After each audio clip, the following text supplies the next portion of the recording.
మీకు తెలుసా, మోనార్క్లు గంటకు 5.5 మైళ్ళ 9 కి.మీ. వేగంతో ఎగురుతాయి.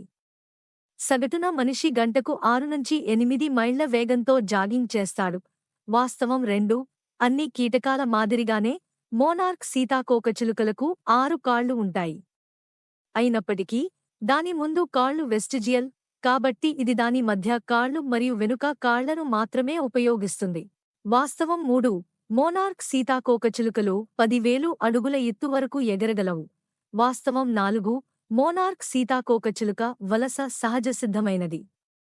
కాబట్టి సీతాకోకచిలుక తన జన్మస్థలానికి తిరిగి రావడానికి జీవించకపోవచ్చు, కానీ దాని గుడ్ల నుండి పుట్టిన సీతాకోకచిలుకలు ఇంతకు ముందు ఎన్నడూ అక్కడకు వెళ్లనప్పటికీ. వాస్తవం 5. రాజు రెక్కల లోపలి ఉపరితలంపై ఒక నల్లని చుక్క మగ మోనార్క్ సీతాకోకచిలుకను ఆడ సీతాకోకచిలుక నుండి వేరుచేస్తుంది.